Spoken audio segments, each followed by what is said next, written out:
salgan, salgan, salgan.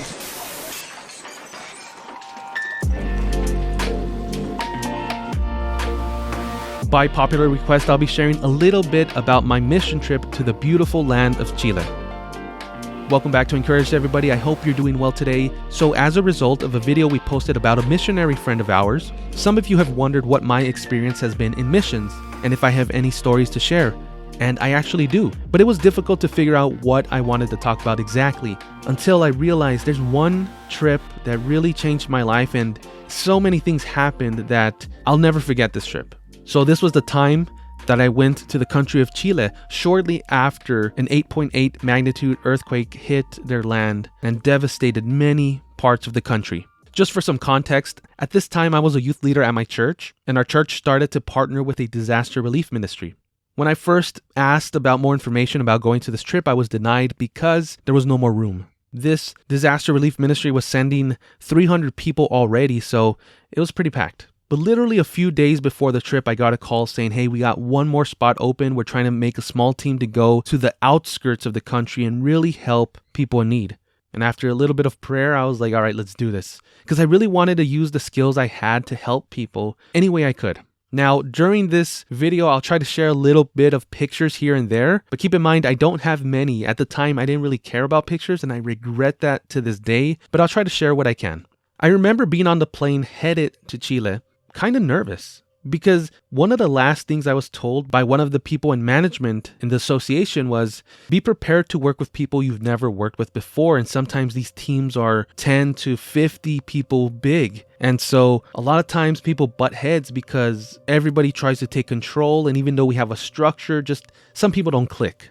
And I remember at the time I had a short fuse, so I was kind of nervous about that. Also, I was a little nervous about the language barrier. Although I speak Spanish, sometimes the dialect or phrases change so much, or even the speed at which they speak, that we can lose translation very quickly. But as we arrived to our destination, I realized I'm not seeing a lot of people in the disaster relief ministry here. When I finally asked about it, one of the team leaders said, well, this is it. It's going to be a small team, about 5 people only. At first, I was like, okay, that's cool. But then I realized, wait, our duty was to construct temporary homes for people, for families. And I was like, this is kind of a little bit of people to make houses. Now, keep in mind, at this time, I didn't know the dimensions of the home. Remember, I left the United States very quickly with little information. But it turns out it was literally like a room and a half for small families. And they were supposed to be temporary houses until the government was able to help them. To my knowledge, the government never did help them, and these temporary houses were more permanent. But thank God we saw that coming, so we did our best to make these things a little more stable. As I got to know the guys, man, I felt so blessed because I was in a team that had a retired fireman, retired military people who were master carpenters and roofers, pastors that were just amazing men of God that had the same heart and the same desire to help people any way we could with our skills. Little by little, I started to see that this is the team God wanted me to be part of. We became so close. We didn't bicker. It felt like we've worked with each other for years. As a result, we built homes more efficient, quicker than any team, and we met our quota and then did more than expected. When we got to Chile, we ended up staying at a home that was owned by a church, a small youth center, where the youth actually cooked us breakfast and dinner. Even though we asked them not to, they still decided to bless us with that. And everybody in that community was just so welcoming to us. They prayed for us every single day and every single hour.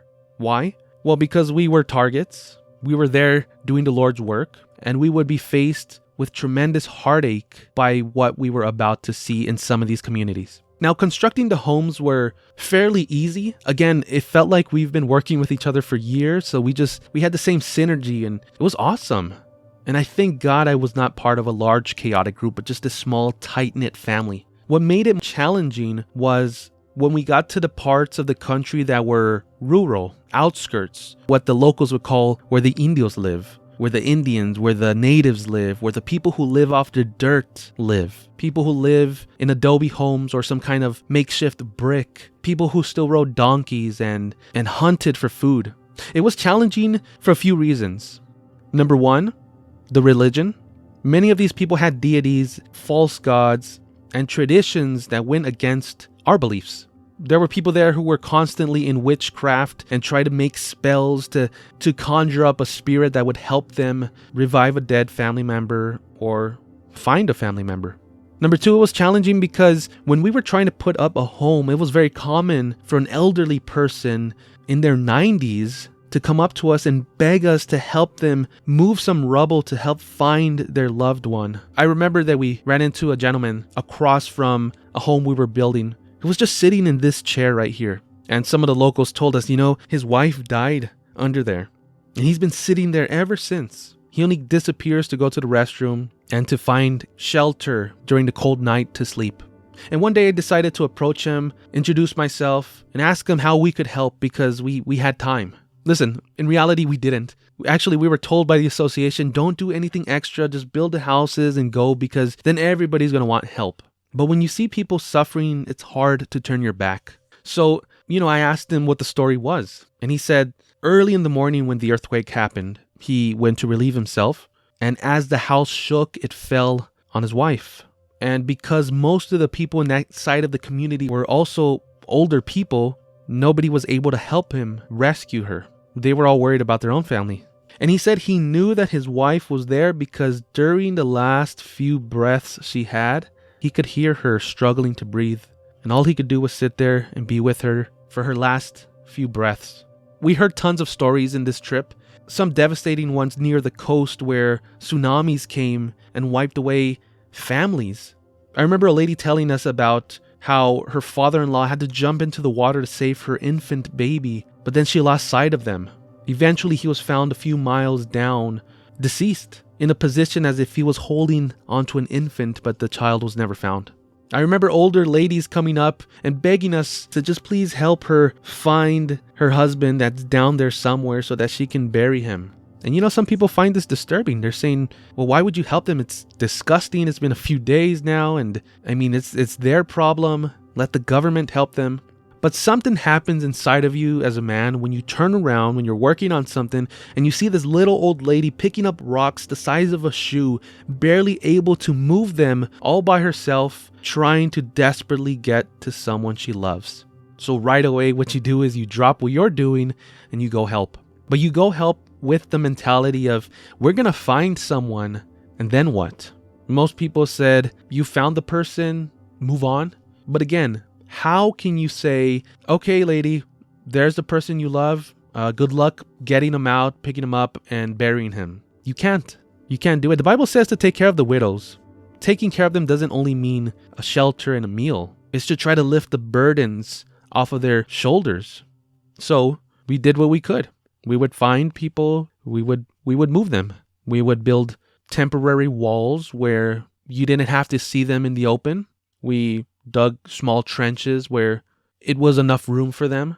And if the lady wanted to build a small little tombstone for him, we would do our best. The goal was to not let her suffer by herself.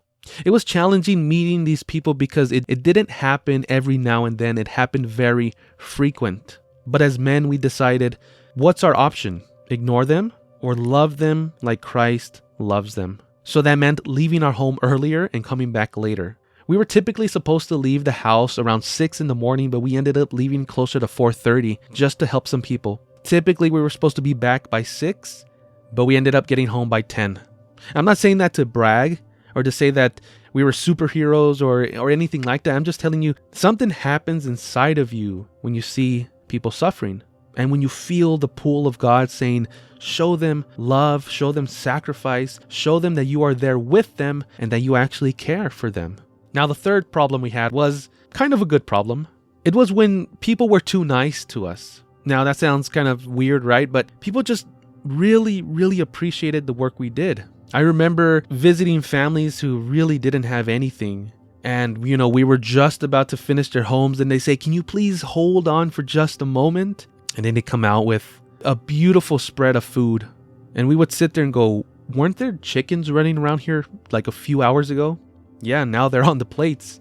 I remember having just the most delicious chicken soup I've ever had in my life. Many times we were like, no, we can't. But our guide told us, listen, I know this is difficult, but I guarantee you if you say no and you reject this food they made, the sacrifice they made for you guys, they're going to be devastated and angered.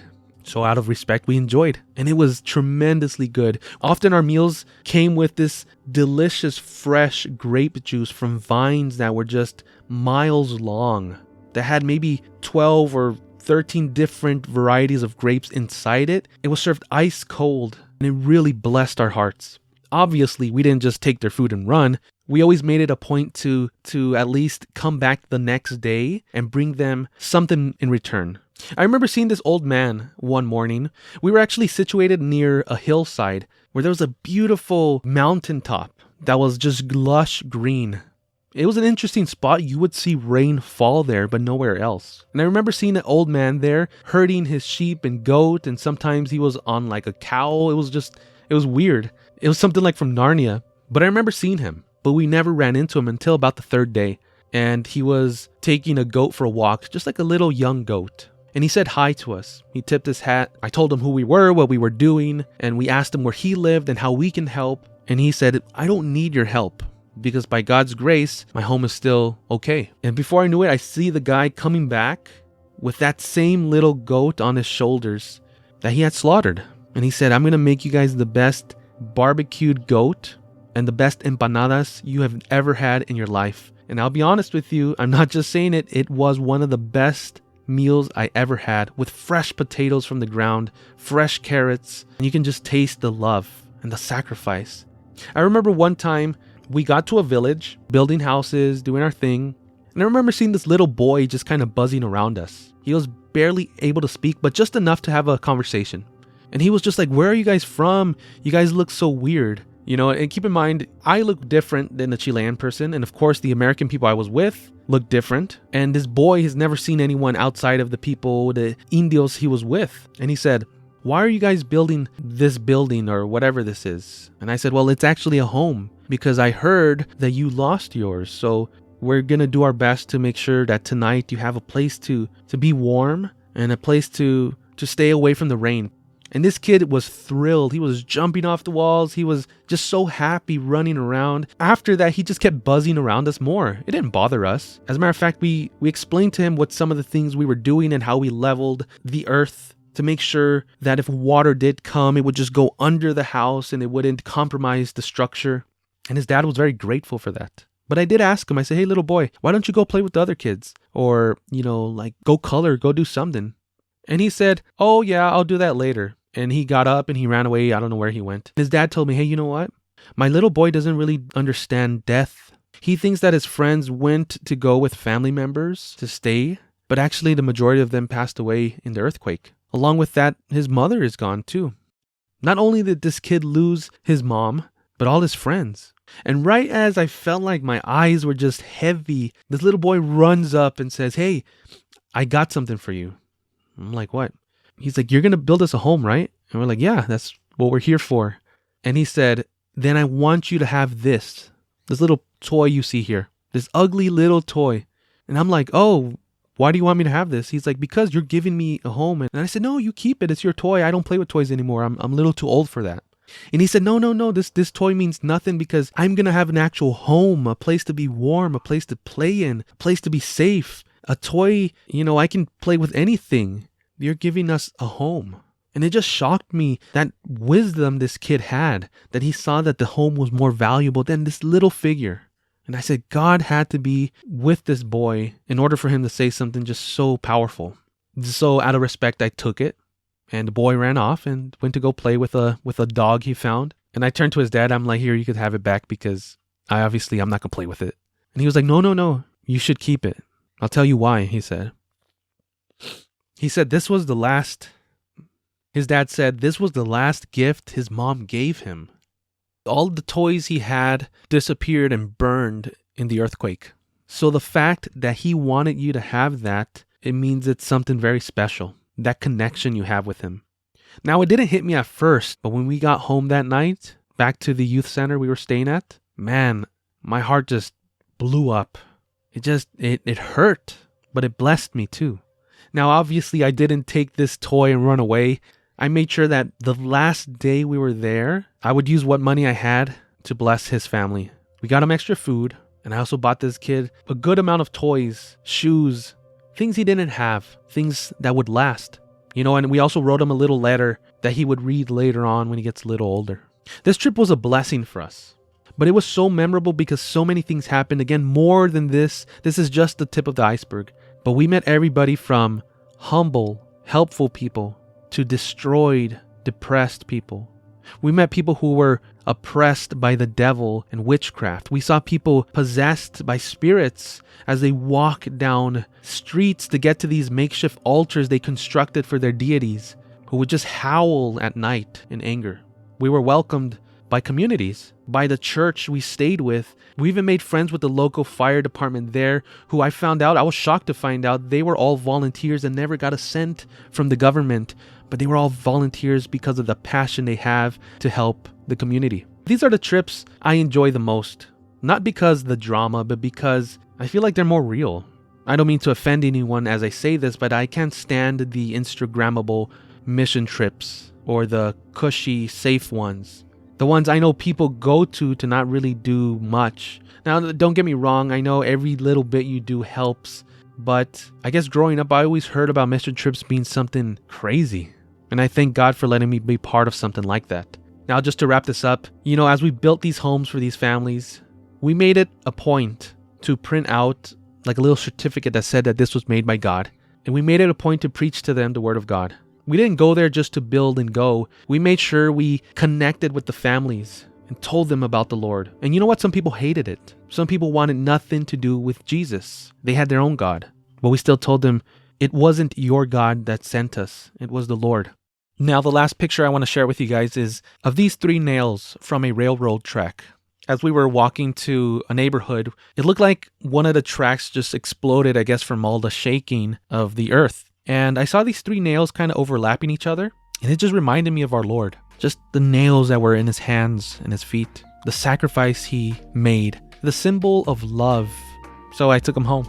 Although I didn't buy one thing to bring back, I brought back 2 of the best things I can ever bring. The little toy and these 3 nails that will always remind me of this amazing adventure. I hope this story has blessed you guys. This is just a tip again, and maybe if you want to hear more, let me know, and I can tell you a little bit more about this trip that goes far beyond what we talked about today. But if you're someone who maybe doesn't know God, maybe you haven't given your life to Christ, this would be a good time.